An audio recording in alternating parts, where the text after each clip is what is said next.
আলহামদুলিল্লাহ নাহমাদুহু ওয়া নুসাল্লি আলা রাসূলিহিল কারীম আম্মা বা'দ। সম্মানিত প্রিয় দেশবাসী, আশা করি আপনারা ভালো আছেন।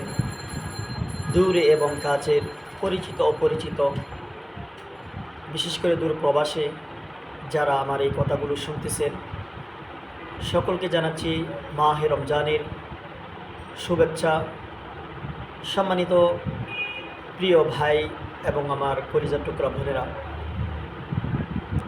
আজ এই মুহূর্তে কিছু কথা বলতে চাচ্ছি আপনাদেরকে। আমাদের বাংলাদেশে দিন দিন দর্শকদের বা দর্শন বেড়েই চলেছে। মা, বোন, শিশু বাচ্চারাও রেহাই পাচ্ছে না দর্শনের হাত থেকে। যদি আমি আপনাদেরকে বলতে চাই, মাগুরা যে ঘটনা ঘটেছে সেটা সারা পৃথিবীকে নাড়া দিয়েছে। আসিয়া যে শিশু বাচ্চাটি দর্শন হয়েছে, সেই বিষয়ে আলেম, উলামা, তৌহিদি জনতা, দেশের সর্বস্তরের মানুষ এর প্রতিবাদ জানাচ্ছে। এই মেয়েটি যদি সাবালিকাও হতো মনটা বুঝত, কিন্তু ও তো কিছুই বুঝে না। তাকে এইভাবে ধর্ষণ করা হলো, এর বিচার কি আমরা পাবো?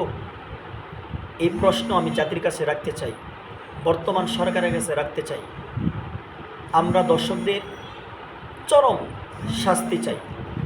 তাদেরকে অবশ্যই, যারা দর্শন করে, যারা দর্শন তাদের নিশায় অভ্যস্ত হয়েছে, সারা বাংলাদেশে এমন একটা আইন করা হোক যে দর্শকদের প্রকাশ্য ফাঁসি, এবং সাথে সাথে আরেকটি আইন চাই যে আল্লাহ বা আল্লাহ রসুলকে যারা গালি দিবে তাদেরকেও প্রকাশ্য দিবালোকে ফাঁসি চাই।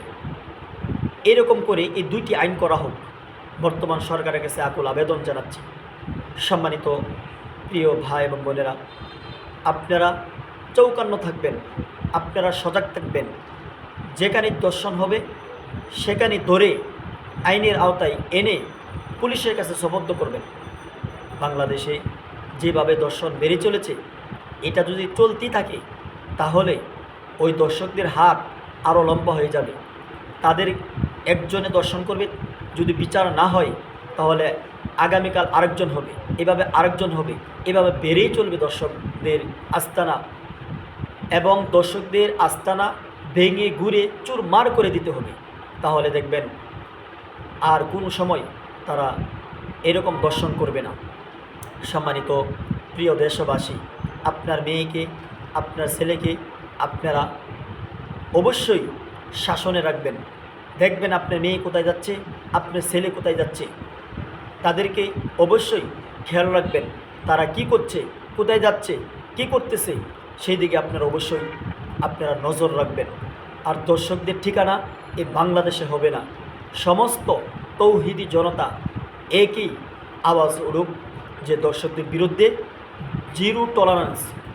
সরকার থেকেও জিরো টলারেন্স এবং তৌহিদ জনতার পক্ষেও জিরো টলারেন্স, এবং সমস্ত মানুষ, আলেম, উলামা, তৌহিদি জনতা সহ এদের বিরুদ্ধে প্রতিবাদ করতে হবে।